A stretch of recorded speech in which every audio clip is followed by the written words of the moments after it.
Thank you very much for joining us today, and congratulations. Thank you. You've had just over a full week of getting used to being mayor. How are you feeling about it all now? I'm very excited and very enthusiastic about everything we need to do for the city, and working with all other cities in the island and in the suburbs. I think it's a great metropolitan region that needs a lot of love, and I'm very excited to be the next mayor of the city of Montreal. Now, you've said the first priority was to end the bus strike. Today you asked the unions to pause the work stoppage.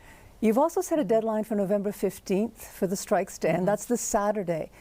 What are you going to do if the strikes aren't over by then? Well, as you know, Quebec legislation has been tabled for tomorrow. There has to be a vote at the National Assembly on that legislation to see if we could bring back earlier in terms of the start of that legislation. We'll see what happens at National Assembly. My levers are very limited. As you know, as mayor, I'm not at the negotiation tables. The STM is. But I do think that the conversations are going well, and I think that deadline hopefully will be met. And I think even unions and the STM don't want to have a legislation over their heads. At the end of the day, an agreement negotiated at the table is always a better agreement. You've said that taking care of homelessness is a priority. You've talked about increasing the budget from 10 to 30 million, $100 million to help smaller shelters. Most of the city's revenues come from property taxes, and I've heard people say that they're worried that even though you say you're going to cut 1,000 city jobs, is it going to be enough? Can you keep all your promises without raising taxes? Absolutely. I think it's a matter of choices, and I want to be the administration that made the choice to put the money where it really is going to help the homelessness crisis that we have in the streets in Montreal, that's affecting not only our reputation as a city that takes care of people, our Montrealers in the street, but also the attractivity of our city, the security. People don't feel safe. We need to address that, the cleanness of our city. So all those things are tied together, and I think it has to be a priority in terms of the budget that we do and the choices that we make. And that will be my first test, I would say, as a mayor, to bring and present a budget that will clearly put the priority of homelessness in this budget. You know very well that Montreal is a university town, and they're hurting right now, especially the English universities. They've got a huge drop in foreign students because of restrictions brought in by the Quebec government. Is there anything you can do about this?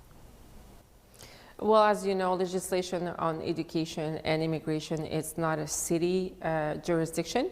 It is something that I want to be talking with Quebec about in terms of why is it important for a city of Montreal that we are reinforcing our universities. We're the second biggest city of universities after Boston.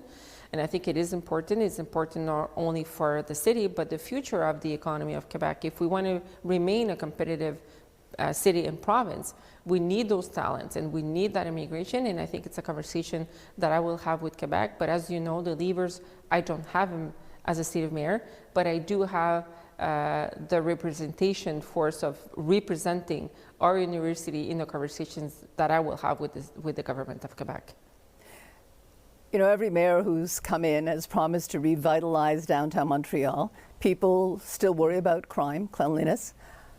What do you have planned for downtown Montreal? Well, I've talked about it during the campaign, working on the front of, as you know, there's almost, 18% of inoccupancy in downtown core. We need to address the issue of bringing back people to downtown, working with the business and the residents of downtown, making sure that we are doing things that will bring back people. As mayor of Montreal, I'm mayor of downtown core, and I want to make sure that I'll be working with them in the future in the next few months. You got just over 43% of the vote, but with voter turnout it was low, 37%. So that means you were elected by about 16% of registered voters, which is not much of a mandate. So what do you say to the 84% of people who did not vote for you? Well, I say to them that I'm the mayor of everyone. The ones that voted against me, the ones that voted for me, and the ones that didn't vote. I'm the mayor of all citizens and all Montrealers of the city. Now, the only thing I would say, though, is that we got a bit less than the last 38% of 2021, considering that we had a strike of transportation, that we had a strike on Canada Post. A lot of people didn't get their voting pamphlets at home. So I think during with those two challenges that we had in this election, I think getting up to 37%, it's almost the amount that we got in 2021. So I don't have less than what Valérie Plante got in 2021. Okay. Well, thank you very much for taking time to speak to us today. Thank you so much.